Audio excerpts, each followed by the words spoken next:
So I'm ranking all the Batman films. By that I'm exclude Batman from the 60s. I haven't seen it, so why rank it? I exclude Batman Mask of the Phantasm. It's a live action thing, and fuck it, buy it. Whatever. And what else? Yeah, Batman v Superman. I could rank it, but I'm thinking like live action Batman, a Batman film, and whatever. Number 8, Batman and Robin. I haven't seen this film in many, many years. So this might be number 7 on my list. I suspect it is. But as of now, I remember it as being very, very bad. So it's number 8. Number 7, Batman Forever. I just saw it recently, and I made a video about it on the other channel, my main channel. That's now not anymore a fucking film channel. This is Batman Forever. I hated Tommy Lee Jones in this. I hated Jim Carrey in this. I hated Nicole Kidman in this. I loved I really enjoyed Val Kilmer as Batman and as Bruce Wayne. Also, Michael Gough, whatever, fuck it. The Alfred guy. And I know I saw some scenes and some, like, what Joel Schumacher's version would be. Because Joel Schumacher made Batman Forever and Batman and Robin.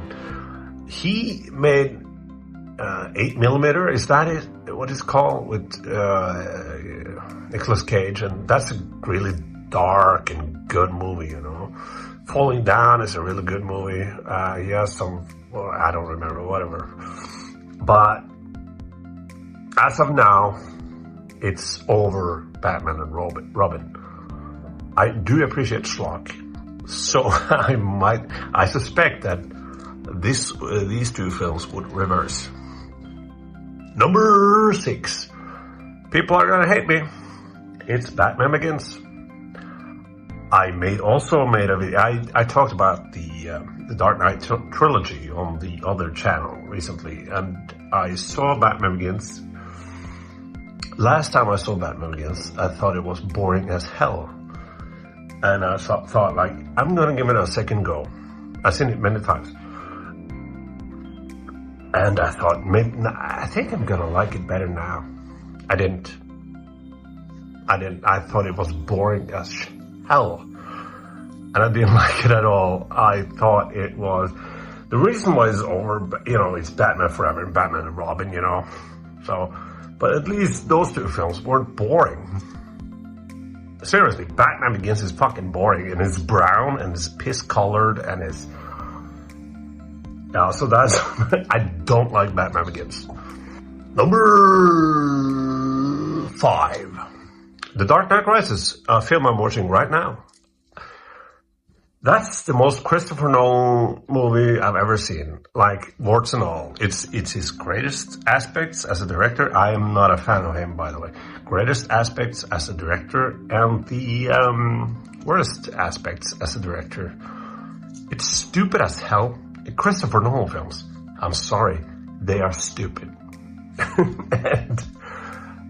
But it has like the Bane fight between Batman and Bane in the beginning, and really root for Batman coming up from the pit, and like, yeah, and he fights Bane again, and he fucking nails it. And it's weird to see Batman fighting in daylight. And I just made a video about that on my other channel, Not Funny. That's what the channel is called. This channel is called I Can't Read. It's Not Funny. You get it? So, yeah, what else?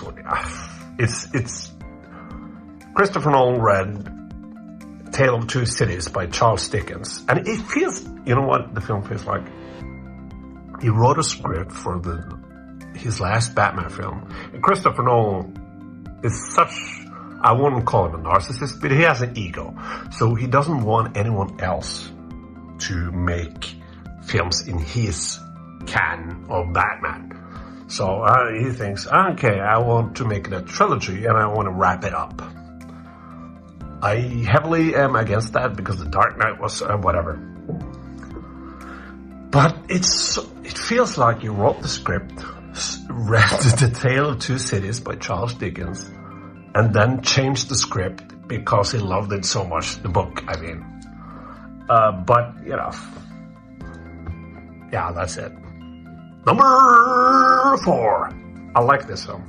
Batman 89. Batman, I saw it recently. Again, Jack Nicholson as Joker, seeing Heath Ledger, come on. But after the Batman and all that is so dark and so gritty, and when I saw this film, I really imagined myself like Jack Nicholson's Joker in the Batman universe. How awesome that would be.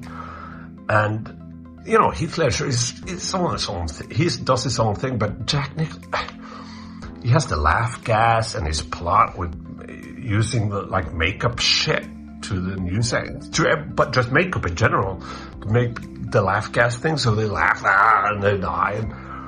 And Michael Keaton is really good as both Batman and Bruce Wayne. This is a good film. The reason why it's in lore, I am a fan of a big swing, you know, a big swing. So I do respect films like The Dark Knight Rises, big swing and a miss, but it was a big swing, you know. This doesn't have the big swing, so that's why it's lower. But Jack Nicholson steals the show. He is great. Number 3, Batman Returns. It's my favorite Die Hard and Batman Returns, favorite Christmas movies. This Batman Returns is a Christmas movie. It's baked in Christmas shit, you know. It's Gotham is in Christmas, and Tim Burton was allowed to do his own shit, you know. No restrictions for better and worse. That's why Schumacher took over, because, you know, Penguin, Danny DeVito, is fucking awesome, but he's so disgusting, and he wants to kill children. It's so dark that they couldn't sell McDonald's toys. Although they tried, but no kid wanted to see that film because it's so fucking dark. Michelle Pfeiffer as Catwoman, she is really good. Is she up there with like Jack Nicholson, Heath Ledger? She's really good as Catwoman. Danny DeVito as Penguin too, but I do recognize that the Penguin role is Tim Burton's own thing. The Penguin in the Batman is more comic accurate, but I love Danny DeVito does. I also love Michael Keaton as Bruce Wayne and Batman more in this than I do in the first one. It's the of course Christopher Walken as Max Schreck, which is a reference to the expressionistic movies from fucking Germany or whatever. I don't know what.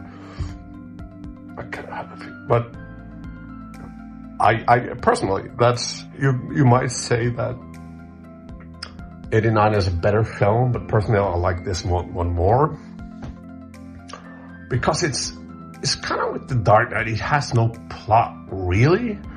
It's just interesting characters just playing off each other. So I thoroughly love Batman Returns. Number 2. People are gonna hate me now. They hate me already. That's fine. The Dark Knight. The Dark Knight is Christopher Nolan's best film. As I've said, I'm not a huge fan of Christopher Nolan in general, but I just saw The Dark. It's a fucking awesome film.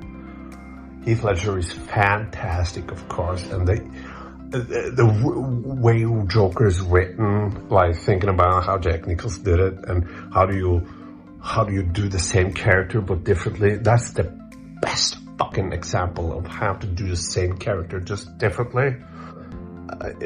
It's anarchy versus order, is terrorism versus Western society, right? And Aaron Eckhart doesn't get, and like he must have been fantastic. I have watch it on my other video, my channel. What's it called? It's Not Funny. Well, this one is called I Can't Read. It's not funny. I can't read. So this is